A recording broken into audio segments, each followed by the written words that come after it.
শোণিতপুৰ জিলাৰ ৰঙাপাৰাৰ একমাত্ৰ অসমীয়া মাধ্যমৰ শিক্ষানুষ্ঠান ৰঙাপাৰা উচ্চতৰ মাধ্যমিক বিদ্যালয়খনত পুৱাৰে পৰা এক উদুলি মুদুলি পৰিৱেশৰ সূচনা হয়। সুদীৰ্ঘ ৭২ বছৰৰ পাছত শিক্ষানুষ্ঠানখনত প্ৰাক্তন ছাত্ৰ ছাত্ৰীৰ মহামিলন ঘটে। 1952 চনত স্থাপিত হোৱা বিদ্যালয়খন ৰবিবাৰে বন্ধ থকাৰ সত্ত্বেও পুৱা ৯:৪৫ বাজি উঠে বিদ্যালয়ৰ বেলটো বাজি উঠাৰ লগে লগে বিদ্যালয়ৰ চৌহদত প্ৰাক্তন ছাত্ৰ ছাত্ৰীসকলে শাৰী পাতি থিয় হৈ বিদ্যালয় প্ৰাৰ্থনা কৰি সকলো হৈ পৰে নষ্টালজিক।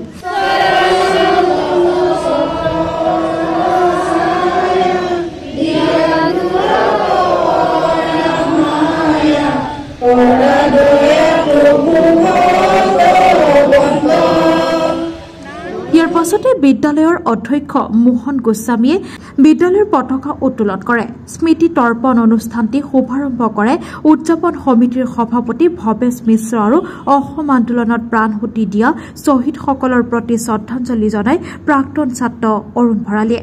অনুষ্ঠানত বিদ্যালয় অৱসৰপ্ৰাপ্ত শিক্ষকসকলক ফুলাম গামোচাৰে জনোৱা হয় বিশেষ সম্বৰ্ধনা। বিদ্যালয়ৰ স্বাগতম প্ৰাক্তন শীৰ্ষক গীতটি পৰিৱেশন কৰে প্ৰাক্তন ছাত্ৰ ছাত্ৰীসকলে।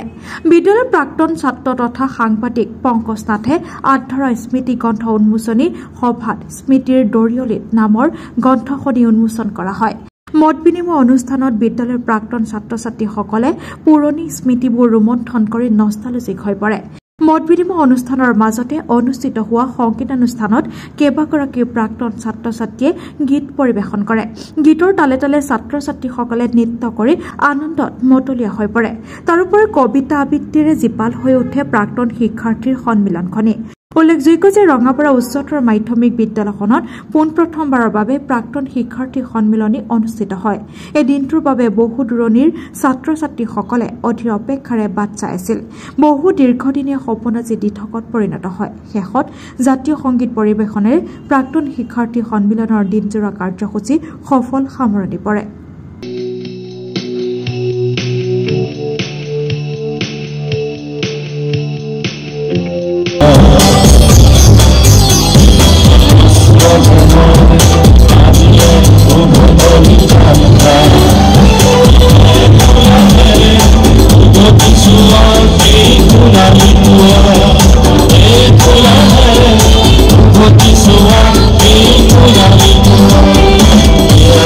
Amor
देखो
ভাল লাগিছে ইমান ধুনীয়া পৰিৱেশ মানে আমি সকলোবোৰ 15-16 বছৰীয়া ছোৱালী হৈ গ'লো খুব ভাল লাগিছে thank you for arranging this beautiful program আৱেগিক মুহূৰ্ত সুদীৰ্ঘ কিমান বছৰ বুলি ক'ম এটা প্ৰায় 25-26 বছৰৰ পিছত পুনৰ এখন বিদ্যালয়লৈ উভতি আহিছোঁ এইখন বিদ্যালয়ৰ প্ৰাক্তন ছাত্ৰ এই বিদ্যালয়ৰ সাধাৰণ সম্পাদক আছিলোঁ আৰু অসম আন্দোলনৰ ভৰপূৰ সময়ৰ পিছত তাৰ পিছতে মই এই বিদ্যালয়ৰ সাধাৰণ সম্পাদকৰ দায়িত্ব লৈছিলোঁ এক বেলেগ পৰিৱেশ আছিল আৰু সেই পৰিৱেশৰ পিছত যিটো সময়ত আমি দায়িত্ব লৈছিলোঁ হয়তো এই বিদ্যালয়ত কিছু উত্তৰণৰ শৈক্ষিক উত্তৰণ ছাত্ৰ ছাত্ৰীৰ সকলো দিশতে চেষ্টা কৰিছিলোঁ সামাজিক সাংস্কৃতিক ক্ৰিয়া সকলো দিশতে সফল হৈছিলোঁ আৰু আজি পুনৰ নিজৰ বন্ধু বান্ধৱী সকলোকে লগ পাই বৰ আনন্দিত হৈছিলোঁ খুব ভাল লাগিল খুব ভাল মানে অতি ভাল লাগিল ভাষাৰে বুজাব নোৱাৰি আজিৰ এই দিনটো ৰঙাপাৰা উচ্চতৰ মাধ্যমিক বিদ্যালয়ৰ প্ৰাক্তন ছাত্ৰ ছাত্ৰী নপুৰাণ শিক্ষাৰ্থী যে সন্মিলন হৈছে এয়া আজিৰ দিনটোত মই ভাবোঁ আজিৰ সময়ত সময়বোৰ জটিল পৰিৱেশৰ মাজেৰে আমি আগবাঢ়িছোঁ সকলোৱে কৈছে যে আমি খুব জটিল সময়ত আছোঁ এই পৰিৱেশ সময়ত এই যে এই মিলনৰ বাৰ্তাই মই ভাবোঁ প্ৰতিজনৰে বাৰ্তা হ'ব লাগে মই ভাবোঁ আজিৰ দিনত মই সকলোকে বহুত মানে আমাৰ বিভিন্ন চাহ বাগিচাৰ সন্তান আমাৰ যি সতীৰ্থসকল আছে তেওঁলোকক লগ পালোঁ বহুত ছিনিয়ৰজক লগ পালোঁ আমাৰ বড়ো ভাই ভগ্নীসকলক লগ পালোঁ আপোনালোকে জানে যে ৰঙাপাৰা এখন মানে বিভিন্ন জাতি ধৰ্ম ভাষা বিভিন্ন ভাষা ভাষী মানুহৰ এটা বসতিস্থল ৰঙাপাৰা মহামিলনৰ থলী আৰু ৰঙাপাৰা আমাৰ জীৱনৰ ভেটি গঢ়িলে গতিকে ৰঙাপাৰাৰ প্ৰতি সদায় কৃতজ্ঞ আৰু বিশেষকৈ ৰঙাপাৰা উচ্চতৰ মাধ্যমিক বিদ্যালয়লৈ আমি অতি কৃতজ্ঞ এই বিদ্যালয়ৰ সকলো শ্ৰেণীৰ সকলো জাতি সকলো ধৰ্মৰ ল'ৰা ছোৱালীয়ে অধ্যয়ন কৰিছে ইয়াত কোনো ভেদাভেদ নাই এই ভেদাভেদ যে আজিও এই একে মিলনৰ বাৰ্তা ৰঙাপাৰা উচ্চতৰ মাধ্যমিক বিদ্যালয়ৰ প্ৰাক্তন শিক্ষাৰ্থী সন্মিলনে বহন কৰিলে মই ভাবোঁ এই বাৰ্তাই গোটেই অসমৰ বাৰ্তা হওক গোটেই দেশৰ বাৰ্তা হওক আৰু বিশ্বৰ বাৰ্তা হওক মিলনৰ বাৰ্তাই মিলনৰ জয় হওক আৰু এনেধৰণৰ অনুষ্ঠান ভৱিষ্যতলৈ হৈ থাকিব বুলি আমি আশা কৰোঁ প্ৰাক্তন ছাত্ৰ সন্মিলন বহুদিনৰ এটা আশা আজি সকলোৰে পূৰণ হৈছে আমি চেষ্টা কৰিছোঁ যিহেতু এই বিদ্যালয়খনৰ প্ৰতিষ্ঠা কালৰ পৰা এই বিদ্যালয়ত কোনো ধৰণৰ অনুষ্ঠান আজিলৈ অনুষ্ঠিত কৰা নাই বহুবাৰ বহুতে চেষ্টা কৰিছিল সকলোখিনি বিফল হোৱাৰ পিছত আমি সফল হ'ম বুলি আচলতে ভাবিব পৰা নাছিলোঁ কিন্তু কেইগৰাকীমান প্ৰাক্তন ছাত্ৰৰ অশেষ কষ্টৰ বিনিময়ত আজিৰ এই অনুষ্ঠান ৰাতিপুৱা 9 বজাৰ পৰা এতিয়া সন্ধিয়া 5 বজালৈ আমাৰ বিভিন্ন কাৰ্যসূচীৰে গোটেই অনুষ্ঠানটো জীপাল কৰি ৰখাত আমাৰ অসমৰ বিভিন্ন প্ৰান্তত থকা অসমৰ বাহিৰত থকা প্ৰাক্তন ছাত্ৰ ছাত্ৰীসকলে যি সদিচ্ছা তেওঁলোকে দেখুৱালে তেওঁলোকৰ বহুমূলীয়া সময় নষ্ট কৰি আহি আজি আমাৰ মাজত উপস্থিত হ'ল আৰু আমাৰ অনুষ্ঠানটো সাফল্যমণ্ডিত কৰাৰ ক্ষেত্ৰত বিশেষভাৱে অৰিহণা যোগালে আমি সঁচাকৈ নথৈ আনন্দিত আমি ভাবিছোঁ আমি উদ্যোক্তাসকলে ভাবিছোঁ আমি উদযাপন সমিতিয়ে ভাবিছোঁ আমি যি চেষ্টা কৰিছিলোঁ যি কষ্ট কৰিছোঁ এই আমাৰ কষ্ট এই চেষ্টা আমি সাৰ্থক হোৱা বুলি ভাবিছোঁ আগন্তুক দিনত যাতে আমি প্লেটিনাম জুবলি অনুষ্ঠিত কৰিব পাৰোঁ তাৰ কাৰণে আমি নিশ্চয় চেষ্টা কৰিব লাগিব আৰু এই ক্ষেত্ৰত প্ৰত্যেকগৰাকী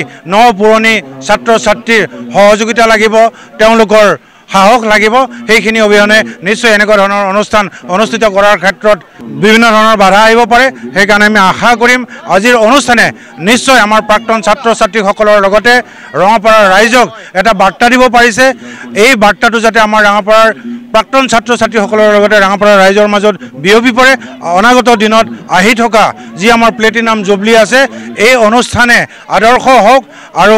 ইয়াৰ জৰিয়তে আমি প্লেটিনাম জুবলি যাতে অনুষ্ঠিত কৰিব পাৰোঁ তাৰ কাৰণে আপোনালোকৰ জৰিয়তে আমি সমূহ ৰাইজৰ লগতে প্ৰাক্তন ছাত্ৰ ছাত্ৰীসকলক এই বাৰ্তা প্ৰেৰণ কৰিব পাৰিছোঁ ধন্যবাদ জয়টো ৰঙাপাৰা উচ্চতৰ মাধ্যমিক বিদ্যালয় জয় অসম।